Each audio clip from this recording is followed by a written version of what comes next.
Magandang araw po sa inyong lahat. Ako po si Ramil Infante. Ngayon pong araw na ito ay mayroon tayong magandang magiging pag-aaral. Bakit ba kailangan na pumarito ng ating Panginoong Hesukristo sa mundo? Wala namang nagtutulak sa Kanya o pumipilit para siya'y pumunta dito sa mundo. Alam niyo, lahat ng tao na ipinanganak ay ipinanganak para mabuhay. Tanging ang Panginoong Hesukristo sa kanyang pagkakatawang tao ang nag-iisang ipinanganak para mamatay. Hindi siya karapat-dapat doon. Pero kusang loob niya itong niyakap at tinanggap. Ano ang dahilan? Ang sabi po sa aklat ng Romans chapter 5 verse 8 ay ganito. But God demonstrate His love for us in this, while we were still sinners, Christ died for us. Ipinakita ng Panginoon ang kanyang pag-ibig sa atin sa pamamagitan nito. Habang tayo ay nasa ating mga kasalanan pa, si Kristo ay namatay na para sa atin. Bakit si Jesus? Anong meron sa ating Panginoon? Bakit siya ang ating kinikilala na siyang naging karapat-dapat na manunubos ng buong mundo? Tatlong bagay po ang aking ibibigay sa inyo. Unang-una, ang pagparito ng Panginoon ay pinapalibutan ng 300 mahigit na mga propesiya o hula. Lahat ng yan ay naganap sa buhay ng ating Panginoon. 333 to be exact. Messianic prophecies are to be fulfilled and were fulfilled only in the life of our Lord Jesus Christ. Mula sa paglilihi ng isang birhen hanggang sa lugar ng kanyang kapanganakan, ang pagdalaw ng mga pastol at ng mga pantas, ang uri ng kanilang regalo, lahat ng yan hanggang sa kamatayan niya doon sa krus. Na napalibot sa kanya, nakapagitan siya sa dalawang kriminal. Lahat ng yan hanggang sa kanyang pagkabuhay na muli at nalalapit na pagbabalik. Lahat ng yan ay naganap, magaganap sa ating Panginoong Hesukristo. Alam po ninyo, ang hirap niyan ganito. Sa Bible School po, meron kaming subject na tinatawag na Biblical Probability. At isa doon ay yung kailangan maganap sa buhay ng isang tao ng ating Panginoong Hesukristo, specifically, para mabuhay, para maganap sa Kanya ang mga hula na ito, mentras nagbibigay ng detalye sa Kanyang magiging kaganapan, lahat ng ito nagiging makitid ang nagiging posibilidad na ito'y maganap sa isang tao. Halimbawa po, naghula ako at sinabi ko na uulan. Ang posibilidad niyan, ang probabilidad niyan ay 365. Dahil mayroong 365 days in 1 year. So any time of the day, any time of the year pwedeng umulan. Isang detalye lang yon. Pero pag nagbigay ako ng dalawang detalye, uulan araw ng linggo. From 365, nililimitahan ko ang probabilidad nun from 365 to 52. Because there are 52 Sundays in 1 year. Pag sinabi kong uulan, araw ng linggo, Oktubre. So mula 365 to 52, limitahan ko siya sa 4 or 5. Ganun po siya nagiging kakitid. 3 detalye pa lang yun. Pero pag nagbigay ng 300 hula at maganap ito sa isang tao, yun po ay nangangahulugan ng katotohanan ng kaganapan na yun at ng tao na yun. Kaya ang Panginoong Hesukristo ang ating manunubos dahil sa Kanya naganap lahat ng mga hula ng lumang tipan. Ang totoo po nang sumigaw ang Panginoon dun sa krus nang naganap na. Ang isa sa mga naganap na tinutukoy niya doon ay ang mga hula ng mga propeta. Ikalawa po, ang ating Panginoon ang humahati sa kasaysayan ng mundong ito. Sa matematika, meron po tinatawag na Cartesian lane. At yung Cartesian lane po, ito ay merong x-axis. So, merong negative x, merong positive x. Lahat ng negative x, ang tinutukoy niya sa kasaysayan ko, ilalapat natin, ay mga panahon bago ipanganak si Kristo. Yan po ay BC, before Christ. Pero yung mga panahon, pagkatapos na ipanganak si Kristo, ang tawag po dyan ay AD, or Anno Domini, annual, yearly. At saka Domini means Lord. So, in the year of our Lord, yan ang ibig sabihin ng AD. Supposedly, yung zero noon ang siyang panahon ng pagkakatawang tao ng ating tagapagligtas, ang Panginoong Jesucristo. Kaya tinatawag siyang history. Ang ibig sabihin, His story. Ikatlo po ay ito. Walang sino mang nagtayo ng relihiyon o sino mang nagkatawang tao o tao na nabuhay na muli maliban sa Panginoong Jesucristo.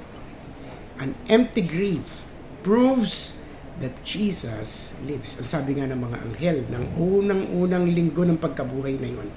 Doon sa mga nagpunta sa libingan, bakit ninyo hinahanap ang nabuhay mula sa mga patay? Wala siya rito. Siya'y nabuhay na muli. Yan po ang tatlong dahilan kung bakit tayo ay naniniwala ng ating Panginoong Jesucristo ang siyang manunubos ng ating buhay. Ano ang dahilan? Bakit si Jesus ay naparito? 5 po ang ibibigay ko sa inyo. Number 1. Lahat ng ito ay makikita natin sa aklat ng unang 1 John. Unang-una po, ang Panginoong Jesucristo ay naparito upang dalhin ang lahat ng ating mga kasalanan. Sabi po ng 1 John chapter 3 verse 5 ay ito.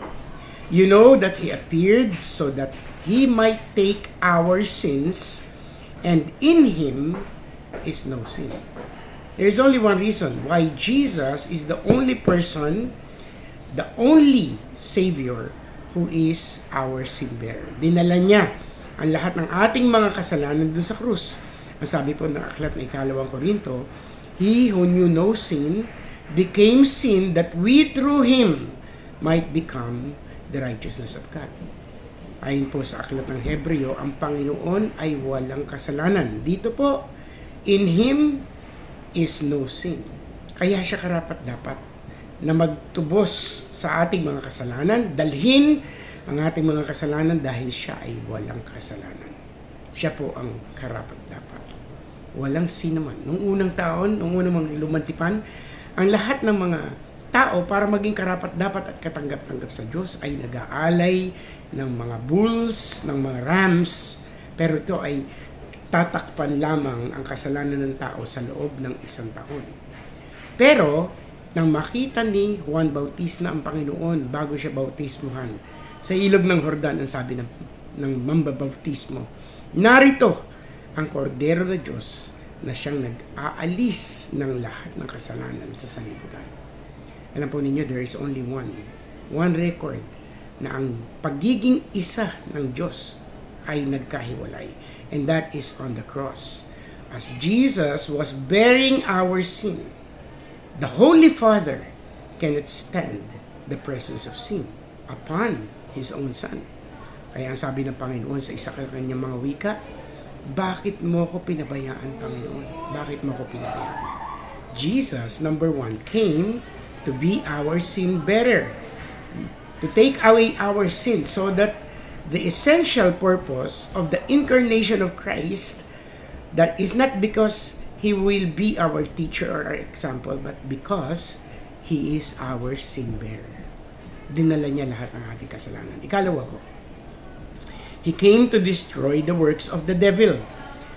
Nang ang tao ay nahulog sa kasalanan, yung dominion, yung kapamahalaan ay binigay ng Diyos sa tao, ay kusa niyang ibinigay at isinuko sa dyablo. Ang sabi po ng aklat ng 1 John 3:8, the reason the Son of God appeared was to destroy the devil's work. Lahat ng mga ginawa ng dyablo, sakit, pangaalipin, karamdaman, lahat ng yan, kahirapan, kasalanan, lahat ng yan, ay winasak ni Kristo doon sa krus. Kaya siya, ang sabi niya, pagkatapos niya mabuhay na muli, ang lahat na kapangyarihan ay nasa akin na. No? Wala nang kapamahalaan ang dyablo sa ating buhay. Alam niyo, parang ganito yan. Imagine niyo itong bahay na to, itong kwarto na to, na puno ng agiw, puno ng dumi. Ito ang aking buhay. At nang si Jesus ay binili ang bahay na ito, binili niya kasama yung agiw. Pero, ang ginawa ng Panginoon, yung pinagmumula ng kasalanan sa aking buhay, yung switch na yon ay kanyang ibinaba. Kaya wala nang kapangyarihan ang kasalanan sa akin. At unti-unti, as I draw myself closer to God, read His Word, pray, His image is seen unti-unti sa akin, nababago ang buhay ko. 3 bagay po ang nangyari ng maligtas ang tao. Meron pong naganap. Hindi lang tayo umiyak sa harapan ng altar. Una, tayo ay inaring ganap ng Panginoong Jesucristo. Ikalawa, tayo ay kanyang binabago. At ikatlo, tayo ay kanyang binanan. Justification, regeneration, and sanctification. Lahat ng yan po ay nangyari sa ating buhay. Ikatlo po, bakit si Kristo ay naparito sa mundo? Una, upang maging tagapagdala ng ating kasalanan. Ikalawa, upang wasakin ang lahat ng gawa ng dyablo sa ating buhay. Ikatlo, upang tayo ay magkaroon ng buhay na walang hanggan. Ang sabi po sa 1 John chapter 4 verse 9, this is how He showed His love amongst us. He sent His one and only Son into the world that we might live through Him. Sabi ni John 3:16, so that everyone, whoever will believe in Him will not perish, but will have everlasting life. Ang eternal life po ay hindi nagsisimula sa tao sa ating kamatayan. Ang eternal life po ay nagsimula sa buhay ng isang tao nang siya ay manampalataya sa ating Panginoong Jesucristo. The moment we ask Jesus to come into our hearts and be our Savior and Lord, to forgive us and cleanse us of our sins, from that day, we have eternal life. So, siya ang ating buhay na walang hanggan. Kaya sa lahat po, kung nais nating maranasan ang buhay na walang hanggan na yun, kailangan si Kristo lang ang daan, ang katotohanan at buhay. Siya lang ang tulay mula sa ating kalagayan bilang taong nalayo sa Diyos, palapit sa ating Ama. Siya po ang ating naging kaligtasan. Siya po ang ating naging eternal life. Number 4, ang Panginoong Jesucristo ay naparito to be the atoning sacrifice for our sin. To be the atoning sacrifice for our sin. Binayaran niya ng sapat ang halaga ng ating kaligtasan, ng ating katubusan. 1 John chapter 4 verse 10, this is love. Not that we love God, but that He loved us and sent His only Son as an atoning sacrifice for our sins. Meron pong isang lalaki na mayroong kaloob para lumikha ng mga miniature na mga ship or barko. Gumawa siya ng isang barko. Detalyado ang kanyang pagkakagawa. At matapos niyang ma-perfect ang masterpiece niyang ito, sabi niya, you are mine because I made you. Pero nang pinaanod niya na ito sa ilog, lumakas ang agos at nawala na ito. Pero nakita niya ito sa kabilang baryo, naka-display at ibinebenta nung nakapulot dito. Sabi niya, akin po yan. Ako gumawa dyan. Sabi nung nakapulot, hindi na to sa iyo ngayon. Kailangan mabayaran ng halaga kung gusto mong mabawi ito pabalik. Kaya nag-ipon siya, nagtrabaho siya, at na makaipok na siya ng sapat na halaga, pumunta siya doon sa tindahan at sinabi niya, narito po ang sapat na halaga. Kunin ko ang barko na ginawa ko. At niyakap niya ito at sabi niya, you are twice mine now. First, because I made you, and now, because I bought you. Si Kristo ang bumili ng lahat ng ating mga kasalanan at ang lahat ng halaga na nakapataw doon sa ating pagkakasala ay kanyang binayaran. Ikalima po at huli.